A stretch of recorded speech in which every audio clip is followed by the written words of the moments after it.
Dia kata tak boleh potong tangan, kita beri kerja kosong ke dia. Contoh yang paling cantik semalam tu kita bagi, contoh pencuri. Orang tu mencuri, adakah kerja kita nak ambil buat huduk potong tangan dia saja? Tak apalah, dia curi tangan kanan, potong tangan kanan. Esok dia curi lagi, potong tangan kiri. Lepas tu dia curi lagi nak potong apa? Potong kaki pula. Curi lagi. Curi dengan mulut lah, dah tak ada tangan. Adakah kita nak melaksanakan hukum potong tangan tu ke, ataupun kita nak bawa dia, kita bagi kerja dekat dia, kita bagi dekat dia ruang macam mana dia boleh berniaga. Bila dia sudah ada ruang-ruang kebaikan, maka dia tak mencuri lah. Tak ada orang buat lagi dalam dunia ni. Orang yang mencuri diberi kerja, lepas tu merampok beri kerja pula. Kalau buat gitu punah jahanam habis dunia ni. Dan kalau kata curi tayar kereta, bangun pagi tengok tak ada pak-pak tayar. Kalau lihat Terengganu di Gombadok, Allah Rabbi berat menanam. Kawan tu bangun pagi nak pergi kerja, dah start lepas subuh nak hantar nak sekolah. Start kereta hidup, masuk dia dok jalan. Start kereta berani start masuk dia dok jalan. Dia tak tengok tayar tak ada, kawan tu ni lapik batu bepang, nyebah dengan tayar ngering-ring. Akhirnya panggil pomeng.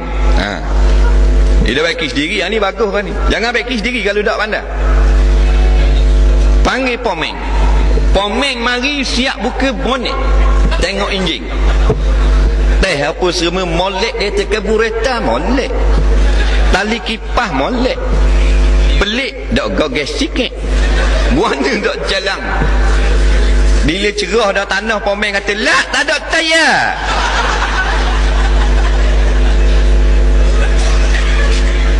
Tak ada tayar. Tak ada tayar, jap akak nak pergi cari minyak 3 kapal.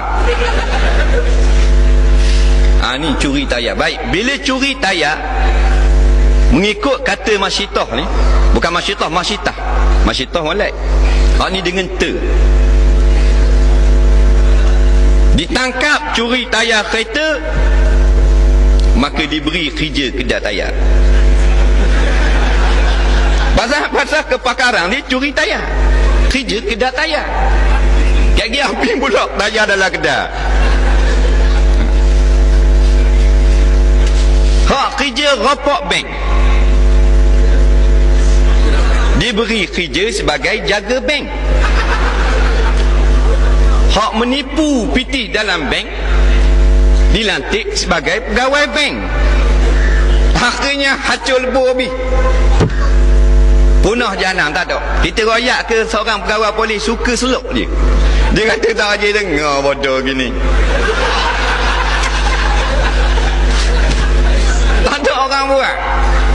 Makna kalau kita lantik lah, maknanya sebuah negeri tu orang-orang bodoh belaka mereka. Mana hak dungu-dungu, hak talak-talak, tak ada seorang akan keluar pendapat gitu. Maknanya kena tarik balik PhD dia. Siapa kelas doktor falsafah boleh bercakap gitu. Hak dok curi pun dok cakap nak isi borang, dok boleh kerja. Jadi tengok, oh sedap lah curi yang boleh kerja. Oh curi habis kampung curi. Bila curi wak lewa depan balak, takat boleh kerja. Oh beres. Ni karo, ni cerita karo.